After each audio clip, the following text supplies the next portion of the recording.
Mambo ni moto, mambo ni fire.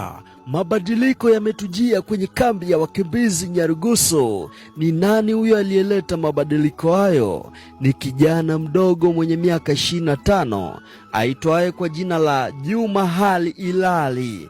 Ni kijana kwa jina maarufu unaweza ukamwita Giant. Ni kijana ambaye aliyeleta mabadiliko makubwa sana kwenye kambi ya wakimbizi Nyarugusu. Mabadiliko hayo ni kama mojawapo ya kazi ya ulinzi, aiza kwa namna nyingine tunaweza tukaita bodyguard.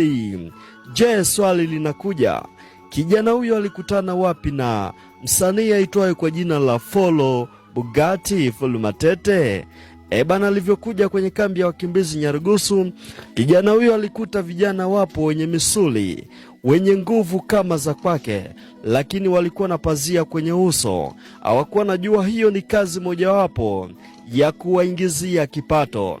Kijana huyo alivyofika, msanii Folo Bugatti akaona ni vema sana awe na mlinzi aitwaye kwa jina la Giant, mwenye nguvu wa kunyanyua vyuma vyenye uzito wa kilo 500. Wanakuambia kijana huyo ni hatari sana.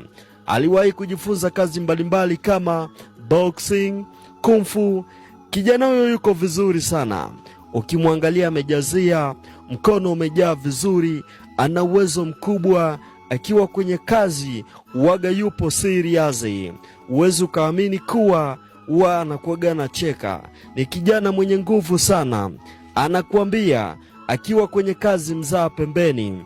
Basi msanii Folo Bugatti akaona ni vema sana kuishi na kijana huyo kwa kumlinda. Basi kazi ilikuwa vema. Sasa hivi wapo karibuni miaka 5 wanafanya kazi na kijana huyo Giant. Lakini sasa hivi kijana huyo yupo nje ya kambi kwa kuzidi kuimarisha mwili wake kuwa vizuri. Basi vijana waliokutaniwa kwenye kambi ya wakimbizi Nyarugusu wakaiga mfano kutoka kwake. Basi tukaona wasanii wengine hapa Checheni wakawa na mabodyguard kwa kutoa mfano kutoka kwake. Kijana huyo Giant ni kijana mrefu mwenye nguvu ya kufanya kazi kwa uimara sana. Basi Folo akatokea kumwamini, na sasa hivi unapomuona Folo unamuona Giant. Bana, wanakuambia kijana huyo ni hatari sana. Kijana huyo ni mwenye nguvu ya hatari. Kijana huyo anapiga mazoezi saa 24. Wanakuambia alalapo ni mazoezi, amkapo ni mazoezi. Ukimwangalia unaweza ukapiga saluti.